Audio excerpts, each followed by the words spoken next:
नमस्कार साथियों, college study के इस YouTube चैनल पर आपका तहे दिल से स्वागत है। तो आज के इस वीडियो में हम अपने राजनीति विज्ञान के उत्तर व्यवहारवाद विषय को अच्छी तरह से समझेंगे, जिसमें हम इसकी विषय वस्तु के अनुरूप विस्तार से व्याख्या करेंगे। चलिए शुरू करते हैं। उत्तर व्यवहारवाद, पोस्ट बिहेवियरलिज्म। कंटेंट 1 परिचय, 2 अर्थ, 3 उत्तर व्यवहारवाद के उदय के कारण, 4 उत्तर व्यवहारवाद के लक्षण बटा विशेषता, 5 निष्कर्ष। 1 परिचय। 1960 के दशक की समाप्ति से पहले डेविड ईस्टन के द्वारा व्यवहारवादी स्थिति पर एक प्रबल आक्रमण किया गया, जो स्वयं व्यवहारवादी क्रांति के प्रमुख प्रतिपादकों में से था। व्यवहारवादी, जिन्होंने अब उत्तर व्यवहारवादियों का रूप ले लिया था, यह मानते हैं कि उनके द्वारा नगण्य और प्रायः निरर्थक शोध पर बहुत अधिक समय खर्च कर दिया गया था, जबकि वे वैचारिक संरचनाओं, प्रतिमानों, सिद्धांतों और अधिसिद्धांतों के निर्माण में लगे हुए थे। परमाणु शस्त्रों का आतंक, गृह युद्ध, तानाशाही शासनों के उदय की प्रवृत्ति, बढ़ते हुए सामाजिक मतभेद आदि ऐसी स्थितियां उत्पन्न हो रही थी जिनके संबंध में व्यवहारवादी राजनीतिशास्त्रियों ने कभी कल्पना भी नहीं की थी। उत्तर व्यवहारवादियों का प्रश्न था कि उस शोध अनुसंधान की उपयोगिता क्या थी जिसने समाज और राज्य व्यवस्था के इन तीव्र रोगों, संकटों एवं समस्याओं के निदान की ओर ध्यान ही नहीं दिया था। 2 अर्थ। व्यवहारवादी राजनीतिक विश्लेषण में प्रामाणिक अध्ययन के दौर में प्रामाणिकता में अंतर्निहित एवं प्रामाणिकता को प्रभावित करने वाले आधारभूत तथ्य मूल्य के अध्ययन को उचित स्थान नहीं दिया गया। विश्लेषण की तकनीक को विश्लेषण वस्तु लक्ष्य से अधिक महत्वपूर्ण बना दिया गया। इसके परिणामस्वरूप राजनीतिक विश्लेषण को तथाकथित वैज्ञानिकता का एक निश्चित स्तर तो प्राप्त हो गया, लेकिन उसके निष्कर्षों में प्रासंगिकता एवं शाश्वतता का अभाव बना रहा। उत्तर व्यवहारवादी राजनीतिक विश्लेषण में मूल्यों को समाविष्ट कर राजनीतिक अध्ययन को प्रासंगिकता प्रदान करने के समर्थक हैं। उत्तर व्यवहारवाद अपने विश्लेषण में वैज्ञानिकता के तत्व को कमजोर नहीं करना चाहता, बल्कि वह वैज्ञानिकता के परिप्रेक्ष्य को ज्यादा विस्तृत करना चाहता है। इस अर्थ में उत्तर व्यवहारवाद को एक प्रकार की वैचारिक क्रांति कहा जा सकता है, क्योंकि यह राजनीतिक प्रक्रिया के अध्ययन के नवीन समन्वयात्मक दृष्टिकोण को प्रस्तुत करता है, जिसमें तथ्य फैक्ट एवं मूल्य वैल्यू दोनों का विवेकसम्मत समावेश किया गया है।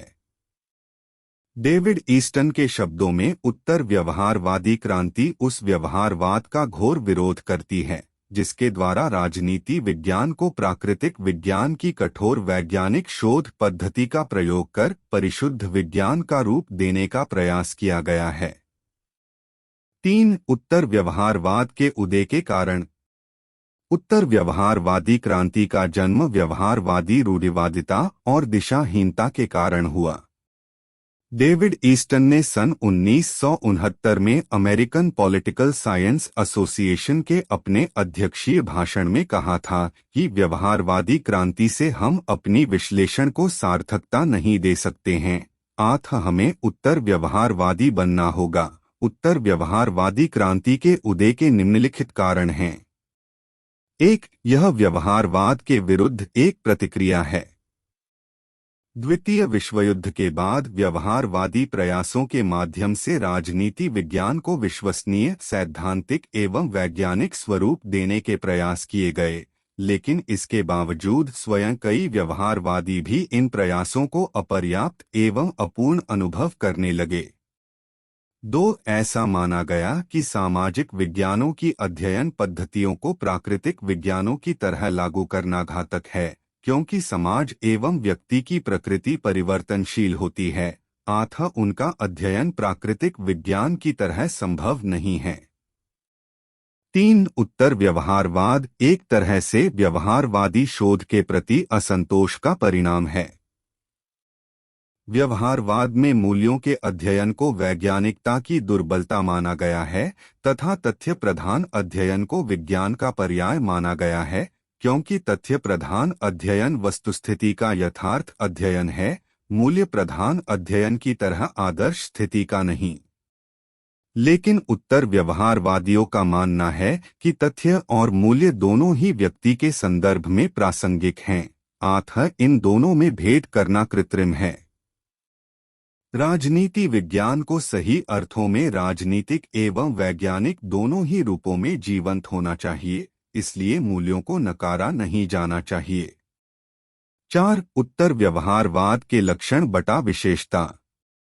डेविड ईस्टन ने उत्तर व्यवहारवाद के 2 प्रमुख लक्षण बताए हैं, शोध की सार्थकता या प्रासंगिकता रेलेवेंस और क्रिया अनिश्चितता या कर्म एक्शन। डेविड ईस्टन ने उत्तर व्यवहारवाद की 7 मान्यताओं या विशेषताओं का उल्लेख निम्न प्रकार से किया है, जिन्हें वह प्रासंगिकता के सिद्धांत कहकर पुकारते हैं। 1. तकनीक से पूर्व सार। उत्तर व्यवहारवादियों का कहना है कि व्यवहारवादी तकनीक को तथ्यों, सार या विषयवस्तु के ऊपर प्रधानता देते हैं। उत्तर व्यवहारवादी यह मानते हैं कि प्रायः तथ्य और तकनीक दोनों का साथ साथ उचित प्रयोग किया जाना चाहिए और ऐसा संभव भी है। तथ्यों की बलि चढ़ाकर व्यवहारवादी प्रायः तकनीक के पीछे भागते रहे हैं, जबकि उत्तर व्यवहारवादी कहते हैं कि अनुसंधान के लिए परिष्कृत उपकरणों का विकास करना उपयोगी है, परंतु उससे भी अधिक महत्वपूर्ण बात वह उद्देश्य है जिसके लिए इन उपकरणों का प्रयोग में लाया जा रहा है। 2. सामाजिक परिवर्तन पर बल। व्यवहारवाद में मामूली परिवर्तन और से संबंधित रूढ़िवादी विचारधारा छिपी हुई है। उत्तर व्यवहारवाद व्यापक मूल्यों के संदर्भ में परिवर्तन का समर्थन करता है। उत्तर व्यवहारवादियों का मानना है कि जाने अनजाने व्यवहारवादी परिवर्तन विरोधी रूढ़िवादी हो जाते हैं। परिवर्तन विरोधी व्यवहारवाद के प्रणालीशास्त्र और तकनीक में निहित है। व्यवहारवादी तथ्यों के वर्णन और विश्लेषण तक अपने को सीमित रखता है। उन तथ्यों के व्यापक संदर्भों को, उनकी सामाजिक प्रासंगिकता को समझने की आवश्यकता पर ध्यान नहीं देता, अतः वह व्यापक संदर्भ की ओर से उदासीन ही रहता है। इन सब का परिणाम यह हुआ कि व्यवहारवादी राजनीति विज्ञान ने एक ऐसी सामाजिक रूढ़िवादिता की विचारधारा का रूप ले लिया था जिसमें केवल धीमी गति से होने वाले परिवर्तनों के लिए ही गुंजाइश थी।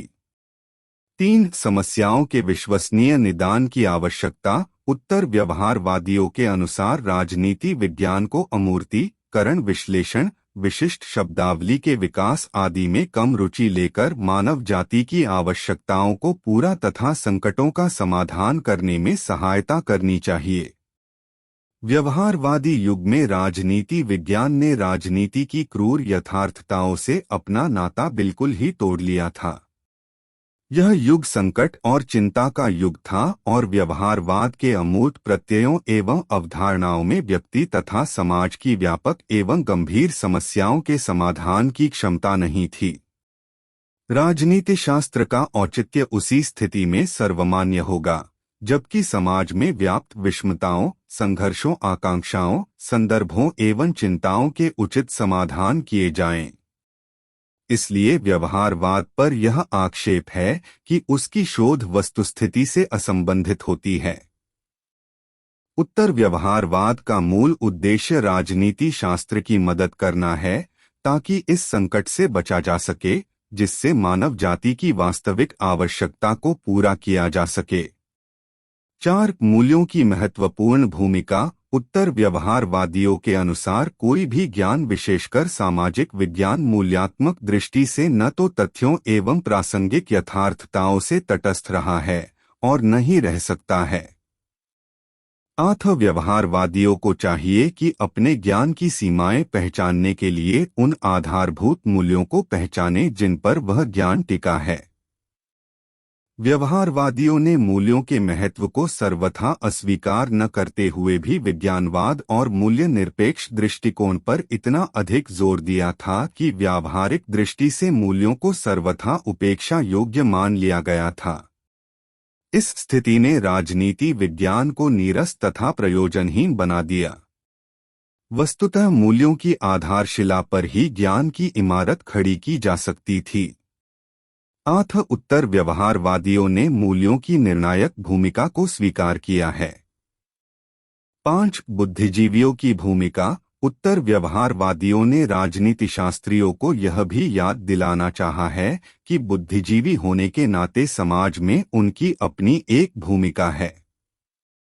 राजनीति वैज्ञानिक बुद्धिजीवी होने के नाते यदि मानवीय मूल्यों के प्रति प्रतिबद्ध नहीं है तो वह अपने उचित भूमिका नहीं निभाता वरन अपने दायित्व से विमुख हो जाता है। सभ्यता के मानवीय मूल्यों के संरक्षण में अधिक से अधिक प्रयत्नशील होना उनका प्रमुख उत्तरदायित्व था। 6 कर्मनिष्ठ विज्ञान। उत्तर व्यवहारवादी कर्मनिष्ठता पर बल देते हैं और उनका कथन है कि राजनीतिक विषयों के अध्ययनकर्ता को समाज के पुनर्निर्माण कार्य में रत होना चाहिए। उनका मत है कि ज्ञान व्यवहारिक रूप से सार्थक होना चाहिए। उत्तर व्यवहारवादियों की मांग है कि कोरे चिंतन की ओर उन्मुख ज्ञान के स्थान पर प्रत्येक शोधकर्ता को ऐसा शोध करना चाहिए जिसका समसामयिक समस्याओं को सुलझाने में योगदान हो। 7 व्यवसाय का राजनीतिकरण।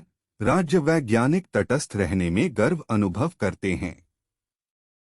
वे समाज की राजनैतिक गर्मागर्मियों में स्वयं को शामिल करके सक्रिय भूमिका अदा करने में विश्वास नहीं रखते। जबकि उत्तर व्यवहारवाद की मान्यता है कि राजनीतिशास्त्रियों को समाज में सकारात्मक भूमिका अदा करनी चाहिए जिससे समाज के उद्देश्यों को एक सुव्यवस्थित दिशा प्रदान की जा सके। 8 बुद्धिजीवियों के संघों और समुदायों, यहाँ तक कि विश्वविद्यालयों को भी मानव मूल्यों की रक्षा हेतु संघर्ष के मैदान में आ जाना चाहिए। उनके व्यवसाय का राजनीतिकरण अपरिहार्य एवं वांछनीय है। निष्कर्ष। सार रूप में यह कहा जा सकता है कि उत्तर व्यवहारवाद की कमियों को दूर करने का प्रयास है और साथ ही इसमें बुद्धिजीवियों से यह अपेक्षा की गई है कि वह अपने ज्ञान के माध्यम से समाज में सुधार करने का प्रयास करेंगे। उत्तर व्यवहारवादी चाहते हैं कि राजनीतिक वैज्ञानिकों द्वारा अपने ज्ञान की छाप अपने युग के सामाजिक प्रश्नों और समस्याओं पर अंकित किया जाना अनिवार्य उत्तरदायित्व है।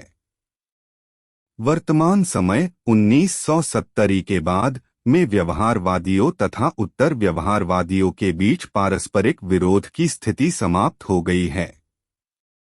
व्यवहारवाद की इस बात को स्वीकार कर लिया गया है कि राजनीति विज्ञान में अधिकाधिक मात्रा में अनुभाविक अध्ययन और परिशुद्ध परिणाम देने वाली पद्धतियों को अपनाते हुए इसे सही अर्थों में विज्ञान की स्थिति प्रदान करने की चेष्टा की जानी चाहिए। लेकिन इसके साथ ही यह भी मान लिया गया है कि राजनीति का ज्ञान वास्तविक राजनीतिक जीवन की समस्याओं और जटिलताओं से अलग रहकर नहीं किया जा सकता तथा समस्त राजनीतिक अध्ययन में मूल्यों को केंद्रीय स्थिति प्राप्त होनी चाहिए।